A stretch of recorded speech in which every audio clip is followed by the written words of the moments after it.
The breadth of potential outcomes in Egypt is actually pretty limited. It is not going to be a fundamentalist Islamic state. The military is not going anywhere, and they're going to be, a free market trading economy. Those outcomes we know, but how much violence it takes to get there, how messy, how long, still very much an open question at this point. You say that with an air of certainty. You say that those narrow range of options will be the way this plays out. Why are you so certain about that? Well, Mubarak has made it clear that one way or the other he's going. I don't think there's any way he's staying past September.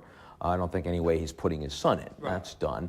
The Egyptians are, like the Lebanese, fundamentally a trading nation, have been for a very long time. You feel it in the bazaars, you feel it in the cafes. Anyone that goes there, you're not going to change the essence of the Egyptian people, and so the nature of the economy is not going to change. And frankly, there isn't a strong indigenous radicalized Islamic movement in Egypt. There's no Hezbollah. So that when the problem's starting and there was anarchy, they blamed Hamas coming across the border. There was no one else to blame within Egypt. Egypt, as a trading, capitalist, market economy, doesn't suddenly go to the left.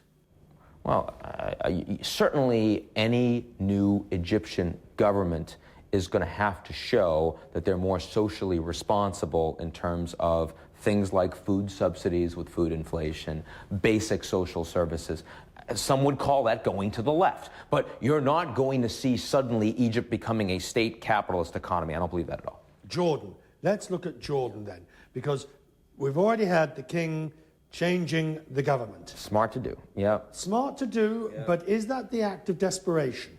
It is an act of very deep concern. I mean, when you have Queen Rania tweeting some support for the Egyptians and immediately getting thousands of Jordanians saying, "You're next, you've got to go." I mean, they recognize they've got a problem.